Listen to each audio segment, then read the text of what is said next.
नमस्कार साथियों, स्वागत आपका अपने YouTube चैनल RJ18 चुनावी खबर। मैं जितेंद्र कुमार आपका हार्दिक स्वागत करता हूं।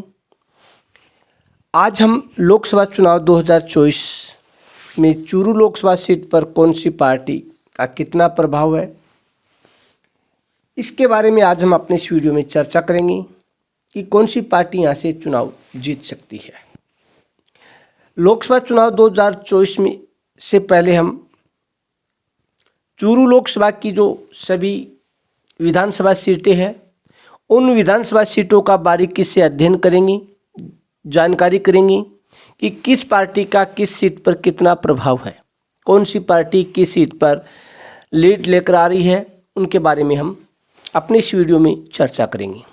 वर्तमान में चूरू लोकसभा सीट से श्री राहुल कस्वा सांसद हैं, जिन्होंने लोकसभा चुनाव 2019 में कांग्रेस के रफीक मंडेलिया को 4 लाख से ज़्यादा मतों से पराजित किया था। इससे पहले 2014 के लोकसभा चुनाव में भी उन्होंने रफीक मंडेलिया को यहां से चुनाव हराया था। इस प्रकार लगातार 2 बार यहां से वो सांसद चुने गए हैं। इससे पहले इनके पिता भी यहां से 3 बार सांसद चुने गए हैं। इनका परिवार राजनीति के क्षेत्र में काफ़ी मजबूत पकड़ है इनकी चूरू जिले में, और माना जा रहा है कि अब की बार भी राहुल कस्वा है, उनकी जो सीट है भाजपा की ओर से वो पक्की मानी जा रही है। चूरू लोकसभा सीट है, उसमें 8 विधानसभा क्षेत्र आती है। उन 8 विधानसभा क्षेत्र में से 2 में बीजेपी के विधायक है, 1 में बसपा पार्टी का विधायक है, और बाकी 5 जो विधानसभा क्षेत्र है उनमें कांग्रेस के विधायक है। लेकिन वोट बैंक के लिहाज से देखें तो इन 2023 के चुनाव में भाजपा पार्टी है वो 1 नंबर पे यहाँ से, और कांग्रेस पार्टी 2 नंबर पे है। 3 नंबर पे यहाँ से CPIM है, तो 4 नंबर पे बसपा पार्टी यहाँ से है। देखते हैं कि लोकसभा चुनाव 2024 में किस प्रकार से कौन सी पार्टी का प्रभाव रहता है। सबसे पहले हम देखते हैं चूरू लोकसभा में कुल जो मत है वो है 22,02,405 विधानसभा चुनाव 2023 के अनुसार, और कुल मतदान हुआ 17,13,946 मत। उनमें से बीजेपी प्लस उनके जो बागी उम्मीदवार थे सरदार शर्मी, उनके कुल वोटों को मिलाकर इनको मिले थे 7,56,073 मत, जबकि कांग्रेस को 6,65,737 वोट मिले थे। बसपा पार्टी को यहाँ से 17,690, तो अदर पार्टी को 74,900 वोट, नोटों पे यहाँ 10,830 वोट, जबकि CPIM पार्टी को यहाँ से 1,43,740 वोट मिले थे। इस प्रकार तीसरे नंबर की सबसे उभरी हुई पार्टी CPIM है, जो यहाँ से बलवान पूनिया है वो प्रमुख यहाँ के नेता है। उसके बाद में देखते हैं कि किस पार्टी को यहाँ से अब लीड मिलती है। तो सबसे पहले हम बात करेंगे भादरा विधानसभा क्षेत्र की। भादरा विधानसभा में कुल 2,76,365 मत थे। उनमें से 2,28,839 मतदान हुआ। बीजेपी को यहाँ से 1,02,748 वोट मिले, कांग्रेस को 3,771 वोट, बसपा को 1,546 वोट, अन्य पार्टियों को 19,158 वोट, नोटा को 1,130 वोट, जबकि यहाँ पर दूसरे नंबर पे रही पार्टी CPIM को 1,01,616 वोट मिले थे। यानी नज़दीकी मुकाबले में यहाँ से बलवान पूनिया वो चुनाव हार गए थे संजीव बेनीवाल के सामने, तो यहाँ से भाजपा के विधायक है वर्तमान में संजीव बेनीवाल। इस प्रकार से देखा जा रहा है यहाँ से कांग्रेस पार्टी काफ़ी पिछड़ चुकी है, यहाँ से भाजपा पार्टी का ही प्रभाव देखने को मिल रहा है। दूसरी विधानसभा क्षेत्र आती है नौहर विधानसभा क्षेत्र। नौहर विधानसभा क्षेत्र में कुल मतदान है 2,81,235, जबकि 2023 में मतदान हुआ था 2,39,997। यहाँ से कांग्रेस के वर्तमान विधायक है अमित चाचान। बीजेपी को यहाँ से 1,02,728 वोट मिले थे, जबकि कांग्रेस को 1,03,623 वोट मिले थे। यानी काफ़ी नज़दीकी मुकाबला हुआ। यहाँ पर तीसरे नंबर पे CPIM CPIM पार्टी रही थी, जिसमें बलवान फगेड़िया है, उन्होंने चुनाव लड़ा था। और बसपा पार्टी को 1173 वोट, अदर पार्टी 3721 यानी 3721 वोट, नोटा को यहाँ से 1690 वोट मिले थे। इस प्रकार इस नज़दीकी मुकाबले में कांग्रेस के अमित चाचान है वो अभिषेक मटोरिया के सामने यहाँ से चुनाव जीतते थे। उसके बाद में देखते हैं सादुलपुर, काफ़ी हॉट सीट थी ये सादुलपुर। यहाँ से 3 पार्टियों की बराबर की टक्कर थी। यहाँ से बीजेपी को 59,429 वोट, कांग्रेस को 61,794 वोट, बसपा के मनोज सिंह को यहाँ से 64,368 वोट मिले और वो यहाँ से जीतने में सफल हुई। अदर पार्टियों को यहाँ से 3,139, नोटा को 860 वोट मिले थे। इस प्रकार से यहाँ से बसपा पार्टी का विधायक चुना गया। दूसरे नंबर पे कांग्रेस पार्टी, तीसरे पे बीजेपी पार्टी रही थी। तीनों पार्टियों में काफ़ी अच्छी टक्कर थी। CPIM के सुनील कुमार को भी यहाँ से 5,707 वोट मिले थे। इस प्रकार से सादुलपुर में कांग्रेस और भाजपा दोनों कड़ी टक्कर में हैं।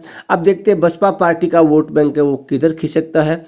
उसी के आधार पर बसपा के मनोज सिंह चुनाव लड़ रहे हैं, तो माना जा रहा है कि बसपा पार्टी है वो अपने इस चुनाव में और ज़्यादा पकड़ मजबूत करेगी। उसके बाद में आती है राजस्थान की सबसे हॉट सीट तारानगर, जहाँ से प्रतिपक्ष नेता राजेंद्र राठौड़ और नरेंद्र बुडानिया का चुनाव था। उनमें बीजेपी को 97,891 वोट, कांग्रेस को 1,08,236 वोट, बसपा को 1,126 वोट और कॉमरेड निर्मल प्रजापत को 6,815 वोट, निर्दलीय और अन्य पार्टियों को 3,656 वोट, नोटा पे 867 वोट। इस प्रकार से यहाँ से कांग्रेस के विधायक नरेंद्र बुडानिया है वो चुनाव जीते थे। उनके सामने थे बीजेपी के राजेंद्र सिंह राठौड़। माना जा रहा है यहाँ पर भी दोनों पार्टियों का कड़ा मुकाबला है। देखते कि यहाँ से बसपा बीजेपी पार्टी है वो लोकसभा चुनाव में केंद्र सरकार के आधार पर, मोदी फैक्टर के आधार पर यहाँ से बढ़त ले पाती है या नहीं ले पाती है। उसके बाद में हम अगला जो विधानसभा क्षेत्र है उस विधानसभा क्षेत्र में देखते हैं सरदार शहर विधानसभा क्षेत्र। यहाँ पर कुल मतदान मत है 3,05,828 और कुल मतदान हुआ था 2,34,182। यहाँ से कांग्रेस के वर्तमान विधायक है अनिल शर्मा। यहाँ से बीजेपी को 52,538 वोट मिले थे, तो कांग्रेस को 99,582, काफ़ी ज़्यादा बड़ी लीड मानी जा रही है। बसपा को यहाँ से 2,135, तो अदर को यहाँ से 700 वोट, नोटा को 1,401 वोट। CPIM को भी यहाँ से 1900 स्वतंत्र वोट मिले, लेकिन यहाँ से बीजेपी के बागी के रूप में चुनाव लड़े थे रामकरण सिंह, उनको 17,250 वोट मिले थे और वो दूसरे नंबर पर रहे थे निर्दलीय उम्मीदवार के रूप में। इस प्रकार से माना जा रहा सरदार शहर में लोकसभा चुनाव 2024 में भाजपा पार्टी है वो अच्छी लीड लेकर आ सकती है, क्योंकि यहाँ से उनके बागी उम्मीदवार और पार्टी उम्मीदवार दोनों के मिलाकर यहाँ से 1.25 लाख से भी ज़्यादा वोट है, जो कांग्रेस से काफ़ी ज़्यादा वोट है। इस प्रकार माना जा रहा है यहाँ से इनकी लीड निश्चित है। उसके बाद में आता है चूरू में कुल 2,26,667 वोट है। उनमें मतदान हुआ 1,97,530 वोट। बीजेपी के यहाँ से थे हरलाल सिंह सहारण, जिनको 99,432 वोट मिले। कांग्रेस के रफीक मंडेलिया को 92,558 वोट मिले, तो बसपा के 746 वोट, अदर पार्टी यहाँ से 4,786 वोट और नोटा को मिले यहाँ से 1,151 वोट। इस प्रकार से चूरू विधानसभा क्षेत्र में भाजपा पार्टी को अच्छी लीड मिल रही है और यहाँ से मोदी फैक्टर के चलते हुए ये लीड और ज़्यादा बढ़ने की संभावना है। उसके बाद में हम अगली जो विधानसभा क्षेत्र है उनके बारे में चर्चा करेंगे। इससे पहले अगर आपने हमारे चैनल RJ18 चुनावी खबर को सब्सक्राइब नहीं किया तो चैनल को सब्सक्राइब करिए, वीडियो को ज़्यादा से ज़्यादा शेयर करें, लाइक करें। उसके बाद में आती है रतनगढ़ विधानसभा क्षेत्र। यहाँ कुल मत है 2,78,507, कुल मतदान हुआ 2,01,792।